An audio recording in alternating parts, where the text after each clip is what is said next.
السلام علیکم ورحمۃ اللہ وبرکاتہ. پیارے بچوں، میرا نام ڈاکٹر مفتی حافظ علی حسن Faridi. I welcome you all on the platform of digital academics provided by Moonlight International Publishers.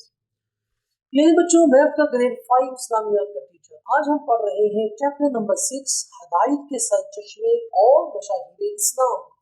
پیارے بچوں، ہم آج پڑھ رہے ہیں حضرت داؤد علیہ السلام کے بارے میں. SLO حضرت داؤد علیہ السلام پر نازل ہونے والی کتاب کے بارے میں جان سکے. SLO حضرت داؤد علیہ السلام کی حکومت اور سلطنت کے بارے میں جان سکے.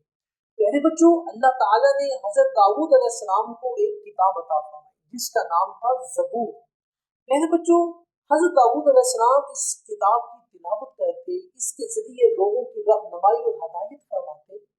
جب حضرت داؤد علیہ السلام اپنی کتاب کو پڑھ رہے ہوتے تو پرندے بھی سنتے، درخت بھی سنتے اور پہاڑ بھی سنتے، اور پرندے جب حضرت داؤد علیہ السلام کی آواز سنتے تو بے ہوش ہو کر زمین پہ گر جاتے.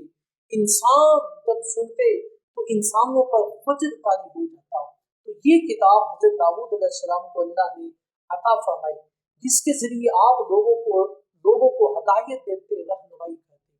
اور پیارے بچوں، حضرت داؤد علیہ السلام کی حکومت کی بات کریں تو حضرت داؤد علیہ السلام نے ایک حکومت قائم کی جس کا نام جبرون تھا. حضرت داؤد علیہ السلام اس سلطنت میں 7 سال مقیم رہے. پھر اس کے بعد آپ یروشلم تشریف لے گئے. وہاں حضرت داؤد علیہ السلام نے 33 سال حکومت کی. یوں حضرت داؤد علیہ السلام کی سلطنت 40 سال تک رہی. حضرت داؤد علیہ السلام نے 100 سال کی زندگی پائی. اس کے بعد آپ دنیا سے تشریف لے گئے. حضرت داؤد علیہ السلام کے جنازہ میں 40 علماء شامل تھے. آپ کی وفات پر پرندوں نے سایہ کیا. تو پیارے بچوں، یہ تھا آج کا ہمارا لیکچر. اگلے لیکچر میں پھر ملیں گے. اپنا خیال رکھیے گا. اللہ حافظ.